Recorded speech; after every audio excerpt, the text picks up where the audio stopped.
Assalamualaikum warahmatullahi wabarakatuh. Kami dari kelompok 5 kelas A. Di sini kami akan mempresentasikan tugas kurs kami yang berjudul Kesenjangan Akses Layanan Kesehatan antara Wilayah, Kota, dan Desa. Next. Sebelumnya, saya akan memperkenalkan terlebih dahulu anggota dari kelompok 5 ini. Yang pertama ada Cinta Mustika Alida dengan NIM G002408. Selanjutnya ada Muhammad Atur Basya dengan NIM G002027. Ada Salsabila dengan NIM G002039. Audia Rahma G002057. Fatih Agna dengan NIM G002467. Kaisar Tres dengan NIM G00204077. Kamal Todingan dengan NIM G00204079. Aya Sofia Zahra dengan NIM G002135. Fakihah Nelufar dengan NIM G002151. Iza Ramadan dengan NIM G002155 dan Jasmine Indira dengan NIM G002161. Next. Sebelumnya kami Jam akan 2 pagi tiba-tiba memperlihatkan ada yang terlebih ngetok. dahulu Dok video pun berikut. pakai bahasa Sunda. Dok punten bari konsul. Mohon Pak aya naon? Ya Pak ada apa? Dok hari ini naon? Dok kalau ini apa? Tunjukin ke aku kantong kresek warna hitam. Isinya tuh apa Bang? Aku ambil.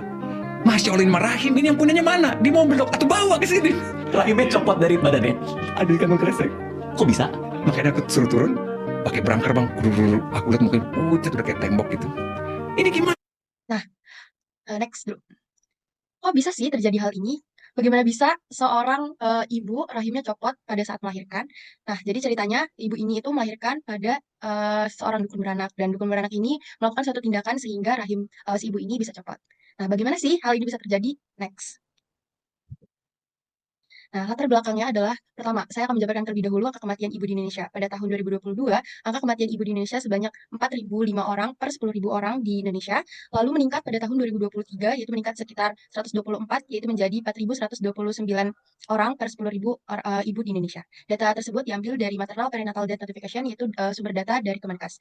Nah, penyebab kematian dari Indonesia dari ibu di Indonesia sendiri yaitu pertama karena adanya pendarahan, lalu ada preeklamsi atau eklamsi, dan selanjutnya ada infeksi. Tetapi bagaimana sih kenapa bisa terjadi hal tersebut? Yang pertama, karena terlambat menegakkan diagnosis, dan yang kedua yaitu terlambat untuk merujuk ke fasilitas kesehatan yang memiliki sarana dan prasarana lengkap.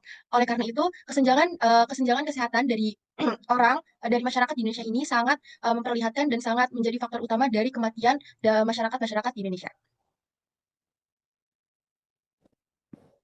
Selanjutnya, saya akan menjelaskan tentang data kesenjangan nasional berdasarkan beberapa provinsi di Indonesia menurut Badan Pusat Statistik pada tahun 2023. Dapat kita lihat bahwa di provinsi, saya angkat beberapa provinsi di Indonesia, yaitu misal di Jawa Tengah ada 64.000 orang, kemudian di Jawa Timur jumlah tenaga kesehatannya ada sekitar 72.000, kemudian Kalimantan Barat 2.100, Kalimantan Timur 3.300, dan Papua memiliki jumlah tenaga medis paling sedikit. Dapat kita lihat bahwa di Indonesia ternyata pemerataan dari tenaga medis itu masih belum setara.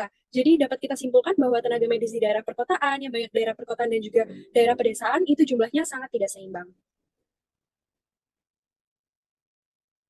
Apa saja faktor penyebab yang bisa menyebabkan dari kesenjangan akses yang ada di Indonesia ini? Yang pertama ada geografis, selanjutnya ada tenaga kesehatan, yang terakhir ada sosial ekonomi. Mungkin yang pertama ini adalah faktor geografis. Nah, faktor geografis ini adalah hambatan fisik atau topografi, iklim, dan lokasi yang secara langsung akan mempengaruhi pembangunan, distribusi fasilitas dan mobilitas pasien. Jadi yang pertama ini untuk topografi dan infrastruktur jalan. Nah, bisa dibedakan kan untuk desa terpencil ataupun kota yang sudah maju, topografi jalannya tentu akan sangat berbeda. Mungkin untuk desa yang terpencil itu akan dikelilingi pegunungan ataupun hutan dan juga lautan. Sedangkan kalau untuk kota yang sudah maju, tentu jalannya sudah sangat bagus dan sudah rata. Jadi untuk pembangunan jalan ataupun faskes tentu akan lebih cenderung lebih banyak dan lebih bagus di daerah perkotaan. Selanjutnya untuk jarak dan keterbatasan vaskes, nah tentu jarak untuk bagian desa-desa terpencil yang jauh dari pusat kota akan menyulitkan pasien yang harus merujuk ke tempat-tempat vaskes yang lebih mumpuni di daerah pusat kota. Tentu saja ini akan menyebabkan keterbatasan vaskes yang akan dibangun di daerah-daerah terpencil. Jadi memaksa pasien desa yang seharusnya mendapatkan pengobatan yang baik itu harus menempuh setidaknya jarak yang mungkin puluhan hingga ratusan kilometer untuk memeriksa atau merujuk ke fasilitas kesehatan di pusat kota. Selanjutnya untuk keterbatasan dan transportasi biaya. Jadi karena jaraknya tadi jauh tentu memerlukan transportasi. Contohnya untuk misalnya daerah-daerah kepulauan tentu memerlukan transportasi seperti kapal ataupun perahu untuk ke pusat kotanya. Nah, ini tentu akan dipengaruhi oleh cuaca, terus biaya. Mungkin biayanya akan lebih mahal untuk biaya transportasi dibandingkan untuk biaya pengobatan. Jadi, faktor geografis juga mempengaruhi untuk keterbatasan transportasi dan juga biaya. Lalu selanjutnya yaitu dengan faktor tenaga kesehatan. Yang pertama ada karena distribusi yang tidak merata. Menurut Kemenkes di tahun 2023, bahwasanya mayoritas dokter dan tenaga kesehatan itu lebih terkonsentrasi di kota, sedangkan rasio yang dokter yang ada di pedalaman itu lebih sedikit. Hal ini disebabkan karena keterbatasan akses pelayanan di daerah rural. Lalu untuk yang kedua ada keterbatasan fasilitas dan insentif. Tenaga medis enggan bertugas di desa dikarenakan minim fasilitas, minim sarana medis, dan juga intensif finansial yang rendah, sesuai WHO 2020 oleh Dolia dan Adams. Selain itu, Health System in Transition Indonesia tahun 2017 juga menekankan bahwasanya sistem kompensasi dan karir yang tidak kompetitif menjadi penghalang utama pemerataan tenaga medis. Lalu ada rendahnya retensi dan motivasi kerja. Banyak sekali tenaga kesehatan itu hanya sementara di daerah terpencil. Jadi dia tidak menetap di daerah tersebut dikarenakan tidak adanya kepastian karir dan pelatihan lanjutan. Oke, next. Lalu yang keempat adalah kualitas layanan yang belum merata. Hal ini dikarenakan karena pelatihan yang berkelanjutan yang dapat menurunkan kemampuan diagnosis dan penata laksanaan kasus di daerah yang rural, sesuai oleh Letman di tahun 2019. Selain itu, ada ketergantungan pada tenaga non-dokter. Nah, hal ini banyak terjadi dikarenakan pelayanan dasar di desa itu lebih banyak dijalankan oleh bidan, perawat, dan kader-kader yang tanpa ada supervisi dari dokter yang memadai. Lalu ada kebijakan yang belum optimal. Hal ini sebenarnya udah ada programnya, yaitu Nusantara Sehat dan BKDS. Akan tetapi, dikarenakan fasilitasnya masih terbatas, sehingga dampaknya belum mendukung untuk fasilitas dan monitoringnya yang belum kuat. Lalu untuk arah solusi, diperlukan insentif yang jangka panjang dengan peningkatan pelatihan dan pemerataan infrastruktur agar tenaga kesehatan yang lebih merata dan berkualitas di seluruh Indonesia. Baik, selanjutnya kita akan masuk ke dalam faktor sosial dan juga ekonomi. Nah, yang pertama untuk yang sosial itu ada tingkat pendidikan dan literasi kesehatan. Nah, jadi pada masyarakat di desa itu kecenderungan tingkat pendidikan dan literasinya itu sangat kurang, apalagi tentang masalah kesehatan.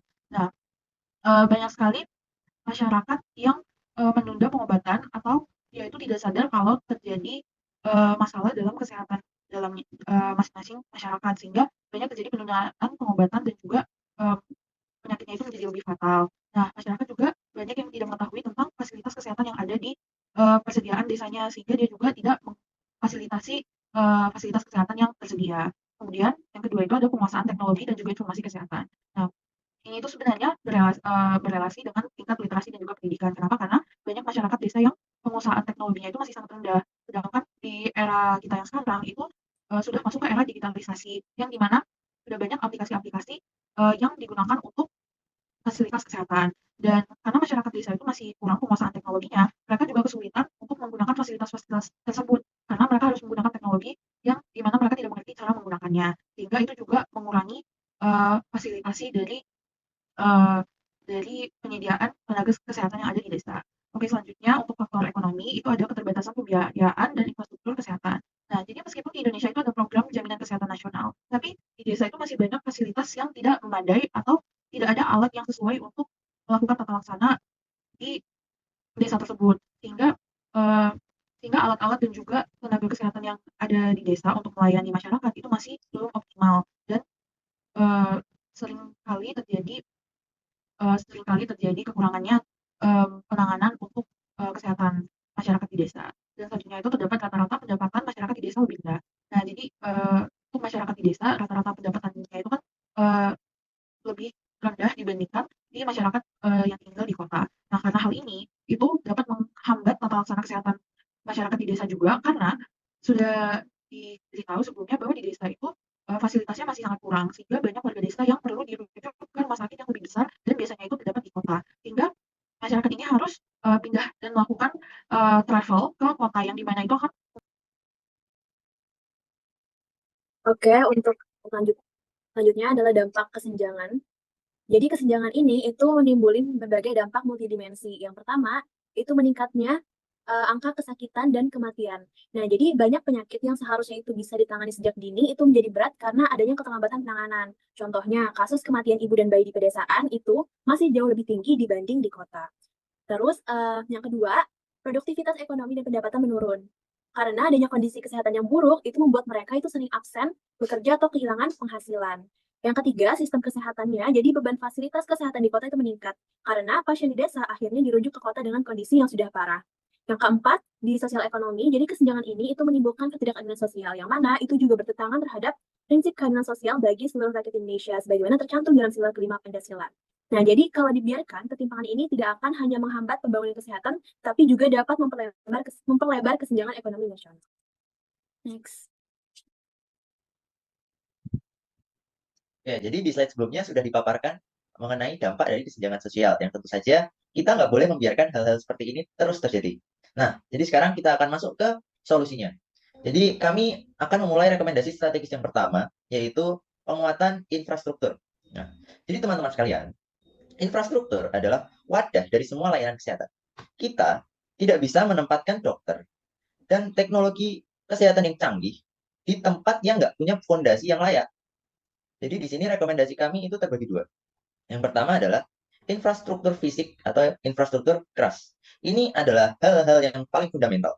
Kita di sini perlu fokus untuk membangun dan merevitalisasi puskesmas pembantu dan polindes, yang mana dua fasilitas ini adalah garda terdepan di desa-desa di Indonesia. Namun, membangun gedung saja itu nggak cukup. Tantangan terbesar di lapangan adalah utilitas dasar. Kita harus memastikan fasilitas-fasilitas kesehatan yang ada punya listrik yang stabil 24 jam agar peralatan kesehatan yang ada di fasilitas tersebut bisa berfungsi dengan baik. Kemudian ada ketersediaan air yang bersih dan sanitasi yang layak. Ini itu standar minimum yang nggak bisa ditawar lagi. Kemudian adalah distribusi untuk logistik vaksin dan obat-obatan hingga ke desa ini berfungsi dengan baik. Yang kedua adalah infrastruktur pendukung atau infrastruktur lunak. Fasilitas fisik yang hebat akan sia-sia apabila fasilitas tersebut nggak bisa diakses oleh masyarakat. Oleh karena itu, kita harus mendukung perbaikan jalan akses menuju fasilitas kesehatan. Baik itu fasilitas kesehatan primer ataupun fasilitas kesehatan rujukan. Dan untuk kondisi darurat, kita nggak bisa cuma bergantung pada ambulans mobil konvensional. Kita harus adaptif dengan kondisi geografis yang berbeda-beda di setiap wilayah di Indonesia. Kita merekomendasikan penyediaan transportasi darurat seperti ambulans apung di wilayah perairan dan kepulauan, serta ambulans motor di daerah pegunungan yang terjal juga yang masih banyak jalan-jalan setapaknya. Singkatnya, infrastruktur adalah fondasi. Tanpa fondasi yang kuat dan akses yang mudah, layanan kesehatan berkualitas tidak akan pernah sampai ke masyarakat desa. Tapi tentu saja infrastruktur fisik ini nggak ada artinya kalau nggak diisi oleh jiwanya, yaitu tenaga medis. Oleh karena itu, rekomendasi berikutnya akan disampaikan oleh rekan saya Kemala. Oke, terima kasih Pati. Selanjutnya terkait dengan rekomendasi tenaga medis, yaitu rekomendasi dari kami yang kedua. Nah, yang pertama yaitu terkait dengan program wajib kerja bagi dokter baru dengan insentif. Maksudnya apa? Jadi rekomendasi ini itu berangkat dari fakta bahwa distribusi tenaga medis di Indonesia itu masih sangat-sangat timpang ya, seperti yang sudah dijelaskan sama Cinta tadi. Nah, rasionya itu dokter di kota itu mencapai sekitar 0,61 per 1000 pasien, per 1000 penduduk seperti itu. Nah, kemudian sedangkan di desa itu hanya 0,25 per 1000 penduduk seperti itu. Nah, karena itu program wajib kerja dokter baru ini itu bisa menjadi strategi struktural untuk memastikan daerah pedesaan dan daerah 3T itu tidak terus kekurangan tenaga medis. Nah, wajib kerja ini bukan sekadar pengabdian, tapi dibuat sebagai bagian dari jenjang karir para dokter baru itu, sehingga mereka itu nggak merasa dibuang atau dipaksakan untuk pergi ke desa seperti itu. Nah, insentifnya ini juga tentunya harus yang realistis dan juga kompetitif. Misalnya, seperti yang pertama yaitu adalah tunjangan khusus daerah terpencil yang layak. Terus kemudian yang kedua adalah perumahan layak atau fasilitas tempat tinggal. Terus yang ketiga ada prioritas untuk beasiswa spesialis. Yang kemudian yang keempat itu ada percepatan kenaikan atau jabatan secara fungsional seperti itu. Nah, kemudian dokter yang bertugas itu juga perlu diberikan seperti jaminan keselamatan, kemudian perlindungan hukum dan juga serta akses pelatihan agar kompetensi mereka itu tetap berkembang ya. Nah, kemudian program ini tentunya akan mengisi kekosongan tenaga medis di desa yang lebih cepat dibandingkan menunggu distribusi secara alami seperti sistem yang sekarang ini. Nah, kemudian yang kedua yaitu membentuk sistem rotasi tenaga medis antar daerah. Nah, tadi itu kan sudah dijelaskan ya bahwa distribusi dokter itu masih timpang karena tenaga medisnya itu masih cenderung menetap di kota. Ditambah kondisi kerja yang di desa itu tentunya kurang mendukung untuk sekarang ya. Nah, kemudian sistem rotasi ini itu akan menjadi solusi yang fleksibel yang tidak membebani satu daerah itu secara permanen gitu. Nah, jadi sistem rotasi ini memungkinkan dokter di kota atau di rumah sakit besar buat berpindah secara berkala ke fasilitas kesehatan di desa. Misalnya mungkin sekitar setiap 3 sampai 6 bulan gitu. Jadi setiap 3-6 bulan itu berpindah lagi. Nah, rotasi ini tentunya akan memperbaiki pemerataan layanan tanpa harus memaksa dokter itu tinggal permanen di desa. Jadi mereka nggak harus terus-terusan di desa tapi bisa pindah juga ke kota seperti itu. Nah, kemudian memberikan transfer pengetahuan dan keterampilan dari tenaga medis yang berpengalaman ke fasilitas desa itu. Nah, kemudian ada membantu pemerataan pelayanan spesialistik seperti yang misalnya yang selama ini hanya ada di kota. Jadi yang di desa itu harus dirujuk ke kota gitu. Jadi yang dokter spesialisnya kalau misalnya ada rotasi ini itu akan bisa bekerja juga di desa. Nah, rotasi ini dapat melibatkan yang pertama yaitu dokter umum, kedua dokter gigi, kemudian yang ketiga ada perawat terampil dan juga yang keempat ada dokter spesialis. Nah, seperti itu. Nah, sistem ini juga tidak membuat satu desa itu tidak bergantung hanya pada satu dokter saja. Nah, ini itu kan sering terjadi ya bahwa pada saat dokter itu kontraknya mundur atau dia pindah tugas seperti itu. Nah, selain ini rotasi ini juga akan meningkatkan pada pengalaman para tenaga medis buat memahami masalah kesehatan di masyarakat tentunya di berbagai daerah, terutama di luar Pulau Jawa seperti itu. Kemudian yang ketiga penguatan sistem jaminan kesehatan dan pembiayaan desa. Pada naskah dijelaskan bahwa tadi sudah dijelaskan bahwa meskipun ada JKN dan juga BPJS, fasilitas kesehatan itu desa seringkali tidak memiliki alat ya dan juga tenaga dan juga anggaran yang memadai untuk melakukan pelayanan yang optimal. Nah, oleh karena itu pembiayaan desa ini itu perlu dilibatkan untuk menutup celah tersebut seperti itu. Nah, dana desa itu dapat dialokasikan secara lebih terarah untuk kegiatan yang promotif dan preventif seperti posyandu, kemudian deteksi dini hipertensi atau diabetes mellitus, kemudian ada program gizi balita, kemudian ada edukasi ibu hamil. Nah, kemudian ada pembiayaan desa itu juga dapat memperkuat dukungan operasional seperti puskesmas pembantu atau puskesdes. Nah, misalnya juga buat transportasi tenaga medis, kemudian perawatan alat dan juga kegiatan-kegiatan lainnya. Nah, sistem jaminan kesehatan ini yang lebih kuat ini bisa berarti fasilitas desa itu tidak mengalami defisit klaim BPJS lagi, terus kemudian nama-nama layanan yang dijaminkan oleh BPJS itu harus benar-benar dapat dilakukan di desa, jadi tidak hanya di kota seperti itu. Nah, kemudian alur rujukannya itu bisa menjadi lebih efisien dan tidak membebani pasien di desa. Jadi bila fasilitas di desa itu lebih siap secara anggaran dan alat, maka kualitas layanan di desa itu otomatis pastinya akan meningkat. Nah, jadi akhirnya pasien itu nggak akan perlu selalu dirujuk ke kota seperti itu. Jadi ini dari sisi rekomendasi pembiayaan, yang pertama itu integrasi, transportasi, dan akomodasi. Jadi kalau misalnya ada pasien rujukan dari daerah terpencil dibayar oleh JKN, kemudian penyesuaian dana kapitasi, jadi untuk FKTP yang di daerah terpencil itu diberi biaya yang lebih. Yang ketiga itu kepada bidan yang swasta itu kita beri insentif untuk masuk kepada program JKN Next. Yang keempat itu kita memberikan skema pay for performance, jadi untuk insentif bagi vaskes yang di desa yang telah mencapai target kesehatan yang spesifik. Kemudian yang kelima itu untuk perluasan cakupan asuransi bagi penyandang disabilitas, terutama yang di daerah terpencil. Next.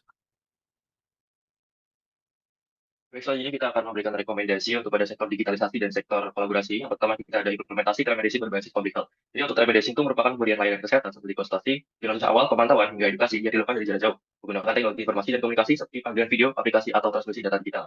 Next. Ini ada contoh-contoh yang sering kita jumpai.